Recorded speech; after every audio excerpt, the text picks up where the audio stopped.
Kurnool bus ప్రమాదంలో మృతులను గుర్తించేందుకు అధికారులు ప్రయత్నిస్తున్నారు. DNA టెస్ట్ కోసం శాంపిల్స్ ను సేకరించారు ఫోరెన్సిక్ నిపుణులు. బస్సులో చెలరేగిన మంటలో 19 మంది సజీవ దహనమయ్యారు. 2 డ్రైవర్లు, ఒక క్లీనర్, 40 మంది ప్రయాణికులతో వెళ్తోంది బస్సు. హైదరాబాద్ నుంచి బెంగళూరు వెళ్తుండగా కర్నూలు దగ్గర ఈ ఘటన చోటు చేసుకుంది. వేమూరి కావేరి బస్సు ప్రమాదంలో డ్రైవర్ నిర్లక్ష్యం స్పష్టంగా కనపడుతోంది. అర్ధరాత్రి ఓవర్ స్పీడ్తో వెళ్తున్న బస్సు 3 గంటల సమయంలో ముందు వెళ్తున్న ఒక బైక్ను ఢీకొట్టింది. బైక్ను ఢీకొట్టి బస్సు ఆపలేదు డ్రైవర్. అలాగే పోనించడంతో 300 మీటర్లకు పైగా బైక్ను ఈడ్చుకు వెళ్ళింది. బస్సు కిందికి వెళ్ళిపోయింది. రోడ్డుకు బస్సుకు మధ్యలో ఉన్న బైక్ రాపిడికి బైక్ పెట్రోల్ ట్యాంక్ నుంచి మంటలు చెలరేగాయి.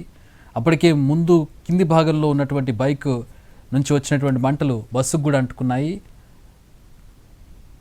ఏసీ బస్సులో విండో కర్టెన్లు, బ్లాంకెట్ ఉండడంతో మంటలు మరింతగా ఎగిసిపడ్డాయి. అగ్ని ప్రమాదానికి గురైన V Kaveri Travels bus number DD01N9490. బైక్ని ఢీకొట్టిన వెంటనే డ్రైవర్ బస్సును ఆపి ఉంటే అసలు ఈ స్థాయిలో ప్రమాదం జరిగి ఉండేది కాదు. బహుశా మంటలు వ్యాపించేవి కాదు. ఆ బైకర్ ఒకరు మృతి చెంది ఉండేవాళ్ళు, ప్రయాణికులందరూ బ్రతికి ఉండేవాళ్ళు. కానీ డ్రైవర్ నిర్లక్ష్యం, బైక్ను గుద్దిన తర్వాత, మంటలు వ్యాపించిన తర్వాత డ్రైవర్ వ్యవహరించినటువంటి తీరు ఇంత ప్రాణ నష్టం జరగడానికి కారణంగా కనబడుతోంది. ప్రమాదం జరిగిన సమయంలో స్పేర్ డ్రైవర్ నిద్రపోతున్నాడు. బస్సు నడుపుతున్న డ్రైవర్ మాత్రమే మంటలు చెలరేగడం గమనించాడు. వెంటనే నిద్రలో ఉన్న డ్రైవర్ను మేల్కొల్పేలా చేశాడు. 2 కిందకి దిగి మంటలు నార్పే ప్రయత్నం చేశారు. ప్రయాణికుల గురించి మర్చిపోయారు, మంటలు నాపే ప్రయత్నం చేశారు. కానీ వాటర్ బబుల్తో మంటలు నార్పే ప్రయత్నం చేయడంతో అవి పెద్ద స్థాయి మంటలు అవడంతో ఆరలేదు.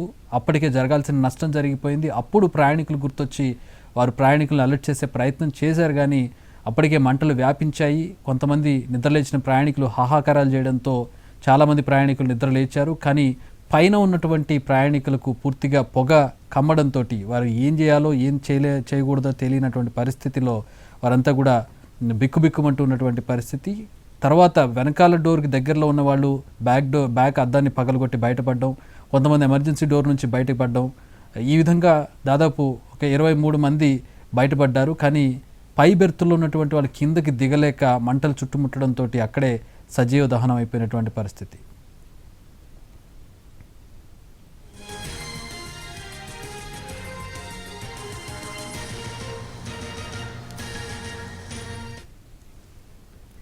కర్నూలు జిల్లాలో జరిగిన బస్సు ప్రమాదం అనేక కుటుంబాలకు తీరని విషాదాన్ని మిగిల్చింది. హైదరాబాద్ నుంచి బెంగళూరు వెళుతున్న ట్రావెల్స్ బస్సులో ఇవాళ తెల్లవారుజామున మంటలు చెలరేగి పలువురు సజీవ దహనమయ్యారు.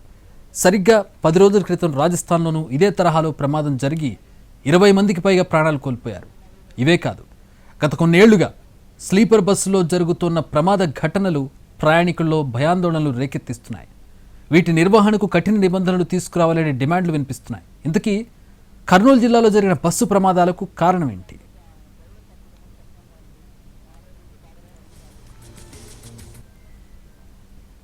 సాధారణంగా స్లీపర్ బస్సులో 2/1 సీటింగ్ ఉంటుంది. 30 నుంచి 36 బెర్తులు ఉంటాయి. అదే మల్టీ యాక్సిల్ బస్సులు అయితే 36 నుంచి 40 మంది ప్రయాణించవచ్చు. ఒక్కో బెర్త్ 6 అడుగుల పొడవు, 2.6 అడుగుల వెడల్పులో ఉంటుంది. అయితే బెర్తులను కలిపే గ్యాలరీతోనే సమస్య ఉంటుంది.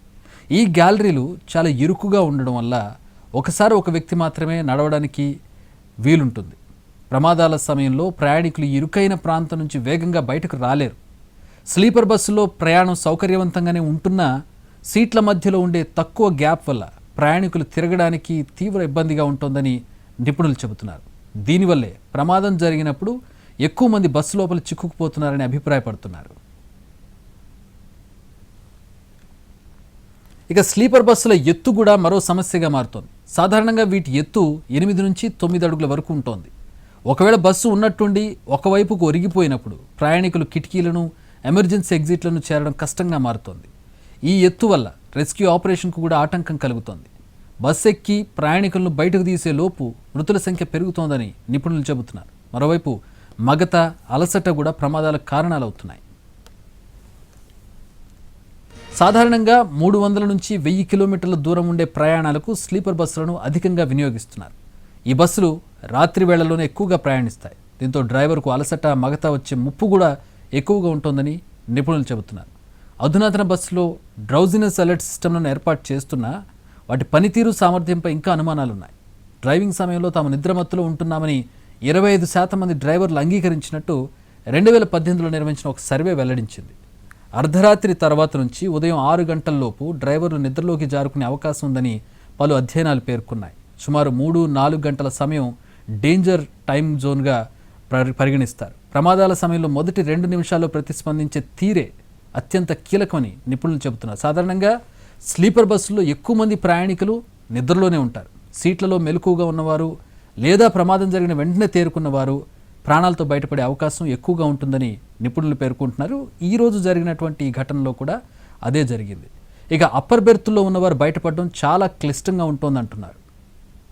ఈ స్లీపర్ బస్సులు మొదట పశ్చిమ దేశాల్లో నడిపేవారు. సిటీల మధ్య వినోద ప్రయాణాల కోసం వీటిని వినియోగించేవారు. ఆ తర్వాత సాధారణ ప్రజా రవాణాలో ఇవి భాగమయ్యాయి. అయితే వీటిల్లో జరుగుతున్న ప్రమాదాల కారణంగా కొన్ని దేశాలు స్లీపర్ బస్సుల వినియోగాన్ని తగ్గించుకుంటున్నాయి. చైనాలో 2009 తర్వాత నుంచి 13 స్లీపర్ బస్సు ప్రమాదాలు జరిగి 252 మంది ప్రాణాలు కోల్పోయారు. దీంతో 2012లో వీటి రిజిస్ట్రేషన్ను చైనా నిలిపేసింది.